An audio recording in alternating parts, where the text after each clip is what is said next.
will start with our Thursday night preview. So this game will be played tomorrow. We are recording on Wednesday, so just keep that in mind. A weird matchup. If you looked at this game at the beginning of the season, it looked like it would be a pretty good game. But now with both teams, the Rams now are one of the worst teams in the league, and they are playing against the Raiders of Las Vegas. The Raiders have won, I believe, 3 in a row now after starting off horribly.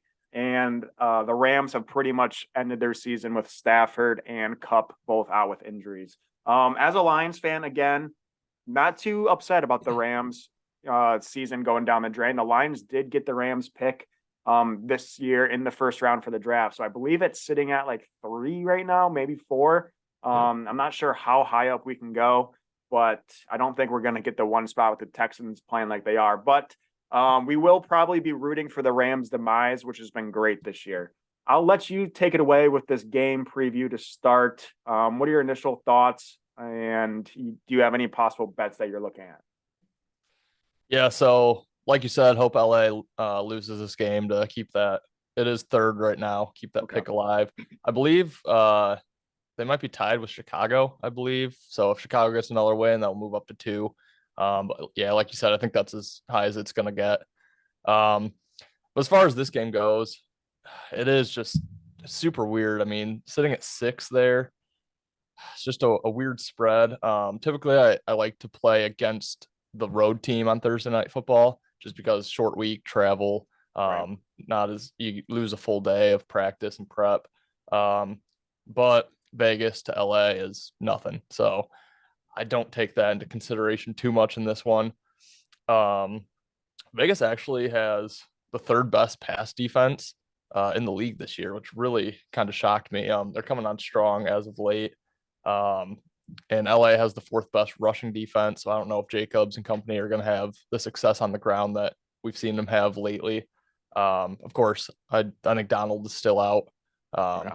So that probably doesn't help there. But yeah, it's really tough. I don't love much in this game. Another interesting thing about Vegas is they're actually 2-5 on the road this year, but their 2 losses are both in overtime, so they don't have a single regulation win on the road.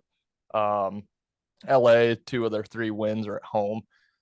So I think I would have to lean LA in this game. The line is just kind of fishy. You know, it looks so easy. Oh, Vegas is rolling. They just need to win by a touchdown against, who knows, Baker Mayfield maybe with Yeah.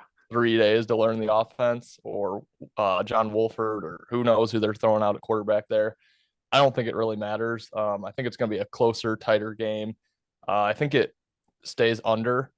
Um, Although the thing that worries me about that is the Raiders in the last 3 games do average the most yards per play in the NFL. So they are getting hot at the right time offensively, but I just think it's going to be closer, uglier. So I would lean LA +6 under 44.5. Don't know if I will be getting to the window on any of those. Yeah, that spread is, 6-point spread for a Vegas team who, again, as you said, just turned it up the last 2-3 weeks. That's just too much in my mind, even though the Rams do suck. And again, their quarterback, John Wolford, is not good. And who knows if they're going to bring in someone else. But yeah, that 6 points even still is just too much for me in a pretty big matchup between 2 usually respectable teams. So I am agreeing with you on that. And I can't pull myself, though, to take the Rams spread just because I just don't really believe in them that much. But I will be taking Vegas money line. It's at -260 right now. I'm not going to take that straight. I'll probably make it into a same game parlay with the under as well. So I do like the under at under 44.5 right now. I believe it is. The reason for this, I just, again, with the passing defense from the Raiders, and then, the Rams defensive ability to stop the run, I think it's going to be a low scoring game because the Raiders really do have success with Jacobs. And obviously they have Devontae Adams at wide receiver. But if Jacobs can't get the ball rolling, then I think Adams will be locked down or double teamed, or the passing game will struggle as well. So I'm making this underplay on the notion that the run game is going to get stopped. But I could see this being like a 13-17 game. And, that 6 points, I just don't really trust in a game that I think is going to be a pretty low scoring. So I do like the under. I think the under is a good play. I'm probably going to add that with the money line, and whoever's playing at quarterback for the Rams will probably add them over an interception.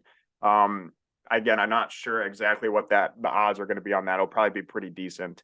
But I think the Raiders are going to win this one pretty easily. But again, that 6 points is just tough for me to overcome. And it is a divisional game, so it should be a pretty tough. Oh no, it's not a divisional game. Never mind. Just really, they're 3 hours apart, so it'll be a close game, and I just can't convince myself to take that -6. Right. So you're probably right. The Rams +6 is probably going to be a decent play, but I do think we are in agreement that the under we're more confident in the under than picking the spread on either side of this one. For sure. I think it also, you touched on Adams. He's going to have Jalen Ramsey on him all game. So that should limit at least big plays to him. So, even if he's getting the ball, I think he had 2 deep ones for touchdowns last week against the Chargers. So even if he's catching the ball, it should still take some time off the clock. And yeah, I see this one staying under by quite a bit.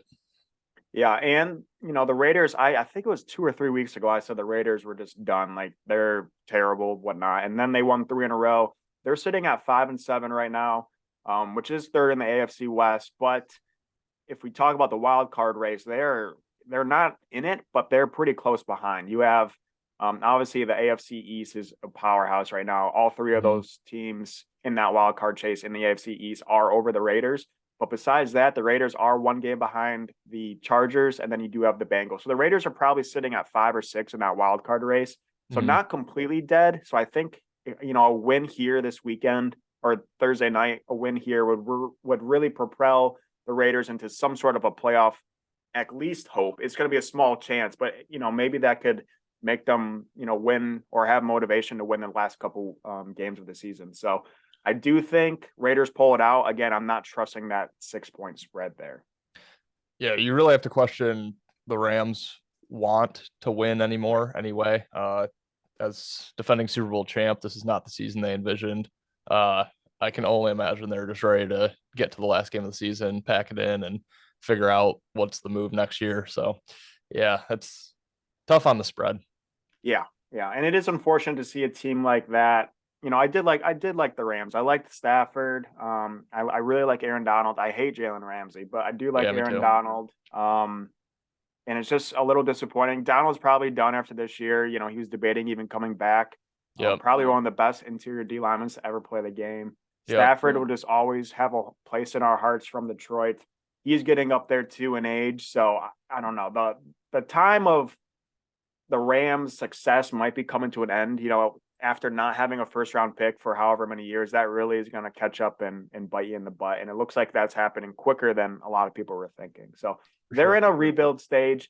I'm surprised they didn't make any moves on OBJ, but there's probably some off-the-field activities going on there that's preventing some sort of deals to be made. But either way, that's going to be a pretty interesting game. I am going to I'll probably craft a crazy same-game parlay that will be on probably the Cover 2 podcast Twitter, if you want to check that one out.